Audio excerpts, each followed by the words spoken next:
ಸಿದ್ದರಾಮಯ್ಯ ವಿರುದ್ಧದ ಮೂಡಾ ಕೇಸ್ ಹಿಂದೆ final report ಅಂತಿಮ ವರದಿ ಸಲ್ಲಿಕೆಗೆ ಗಡುವು ನೀಡಿದ್ದಂತಹ ಜನಪ್ರತಿನಿಧಿಗಳ ನ್ಯಾಯಾಲಯ ಇವತ್ತು ಅಂತಿಮ ವರದಿಯನ್ನ ಸಲ್ಲಿಸಲಿದೆ ಲೋಕಾಯುಕ್ತ. ಜನಪ್ರತಿನಿಧಿ ಕೋರ್ಟ್ಗೆ ಅಂತಿಮ ವರದಿ ಸಲ್ಲಿಸಲಿರೋ ಲೋಕಾಯುಕ್ತ ಸಿಎಂ ಸೇರಿ 4ವರಿಗೆ ಕ್ಲೀನ್ ಚಿಟ್ ನೀಡಿ ಬಿ ರಿಪೋರ್ಟ್ ಸಲ್ಲಿಸಿದ್ದಂತಹ ಲೋಕಾಯುಕ್ತದ ಅಂತಿಮ ವರದಿ ಸಲ್ಲಿಕೆಗೆ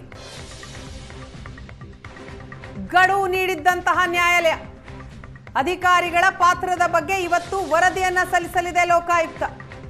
ಹಗರಣದಲ್ಲಿ ಅಧಿಕಾರಿಗಳ ಪಾತ್ರದ ಬಗ್ಗೆ ಲೋಕಾಯುಕ್ತದಿಂದ ತನಿಖೆ ಆಗಿದೆ. ಮೂಡಾ ಮಾಜಿ ಆಯುಕ್ತ ದಿನೇಶ್ ಕುಮಾರ್ ವಿಚಾರಣೆ ಕೂಡ ನಡೆಯಿತು. ವಿಚಾರಣೆ ಮಾಡಿದ್ದಂತಹ ದಿನೇಶ್ ಕುಮಾರ್ ಅಕ್ರಮದ ಬಗ್ಗೆ ಇವತ್ತು ಕೋರ್ಟ್ಗೆ ವರದಿ ನೀಡುವ ಸಾಧ್ಯತೆ ಇದೆ.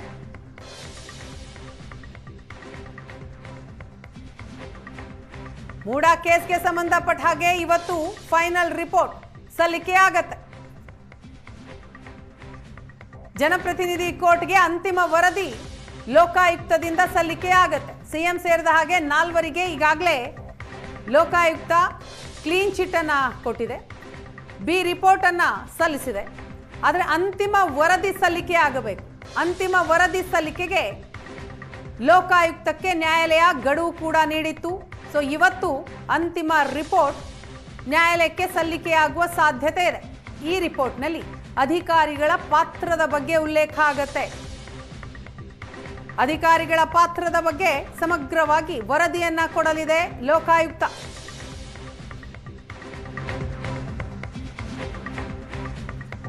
ಕೋರ್ಟ್ ಕಟಕಟೆಯಲ್ಲಿ ಮೂಡಾ ಅಕ್ರಮ ನಿವೇಶನ ಹಂಚಿಕೆಯ ಕೇಸ್ ನ್ಯಾಯಾಲಯ ಯಾವ ತೀರ್ಪು ಕೊಡುತ್ತೋ ಅದನ್ನ ಪಾಲಿಸ್ತೇವೆ. ಬೆಳಗಾವಿಯಲ್ಲಿ ನಗರಾಭಿವೃದ್ಧಿ ಸಚಿವ ಭೈರತಿ ಸುರೇಶ್ ಹೇಳಿಕೆ ಕೊಟ್ಟಿದ್ದಾರೆ. ಸ್ನೇಹಮಯಿ ಕೃಷ್ಣ ಎಷ್ಟು ಸುಳ್ಳು ಆರೋಪ ಮಾಡ್ತಾರೋ ಮಾಡ್ಲಿ, ಸುಳ್ಳು ಆರೋಪಗಳಿಗೆ ಸುಪ್ರೀಂ ಕೋರ್ಟ್ ಏನ್ ಹೇಳಿದೆ ಗೊತ್ತಿದೆ. ಸ್ನೇಹಮಯಿ ಕೃಷ್ಣರಿಂದ ಉದ್ದೇಶಪೂರ್ವಕ ಕಿರುಕುಳ ಅಂತ ಸಚಿವ ಭೈರತಿ ಸುರೇಶ್ ಹೇಳ್ತಾರೆ. ಬೆಳಗಾವಿಯಲ್ಲಿ ಮಾತನಾಡಿದಂತಹ ಸುರೇಶ್ ಸುಳ್ಳು ಆರೋಪಗಳಿಗೆ ತಲೆ ಕೆಡಿಸ್ಕೊಳ್ಳಲ್ಲ, ಎಷ್ಟು ಆರೋಪಗಳನ್ನ ಮಾಡ್ತಾರೋ ಮಾಡ್ಲಿ, ಎಷ್ಟು ಸುಳ್ಳು ಹೇಳ್ತಾರೋ ಹೇಳಿ, ಸುಪ್ರೀಂ ಕೋರ್ಟ್ ಏನ್ ಹೇಳಿದೆ ಅನ್ನೋದು ಎಲ್ರಿಗೂ ಕೂಡ ಗೊತ್ತಿದೆ, ಉದ್ದೇಶಪೂರ್ವಕವಾಗಿಯೇ ಕಿರುಕುಳ ಕೊಡ್ತಿದ್ದಾರೆ ಅಂತ ಹೇಳ್ತಾರೆ. ನ್ಯಾಯಾಲಯ ಏನು ತೀರ್ಪು ಕೊಡ್ತದೆ ಆ ತೀರ್ಪು ಮೇಲೆ ಹೋಗ್ತೀವಿ. ಯಾರಿಗೆ ಗೊತ್ತು? ನಮಗೆ ಗೊತ್ತಿಲ್ಲ ರೀ. ಮಾನ್ಯ ಕರ್ತವ್ಯ ನ್ಯಾಯಮೂರ್ತಿಗಳ ಮುಂದೆ ಇದೆ ಇವತ್ತು ಮೂಡಾ ಕೇಸು. ಇವತ್ತು ಇದೆ ಅನಿಸ್ತದೆ, ಇವತ್ತು ಕರೆಕ್ಟ್ ಏನು ತೀರ್ಮಾನ ತಗೋತದೆ ಅದ್ರ ಪ್ರಕಾರ ಹೋಗಲಿ. ಯಾರು ಎಲ್ಲ ತಿರಸ್ಕಾರ ಮಾಡಿಲ್ಲ. ಯಾವತ್ತು ತಿರಸ್ಕಾರ ಮಾಡಿದ್ರಿ? ತಿರಸ್ಕಾರ ಯಾವತ್ತೂ ಮಾಡಿಲ್ಲಪ್ಪ. ಕರೆಕ್ಟಾಗಿ ಪೂರ್ತಿ ರಿಪೋರ್ಟ್ ಕೊಡ್ರಿ ಅಂತ ಹೇಳಿ ನ್ಯಾಯಾಧೀಶರು ಹೇಳಿದ್ದು. ಹೆಸರೇನು ಹೇಳಿದ್ರಲ್ಲ, ಕೃಷ್ಣ ಏನು ಸ್ನೇಹಮಯಿ ಕೃಷ್ಣ ಅವರು ಮಾಡಲಿ. ಕಾನೂನು ಹೋರಾಟ ಏನಿದೆ, ಸುಳ್ಳು ಆರೋಪಗಳು ಎಷ್ಟಾಗ್ತದೋ ಅಷ್ಟು ಅದು ಮಾಡ್ತಾ ಇರಲಿ.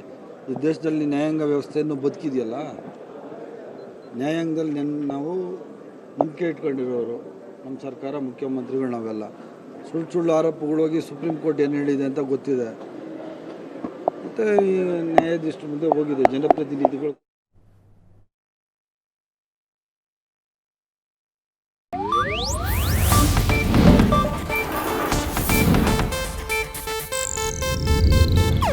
ಇದು ಏಷ್ಯಾನೆಟ್ ನ್ಯೂಸ್ ನೆಟ್ವರ್ಕ್ ಪ್ರಸ್ತುತಿ.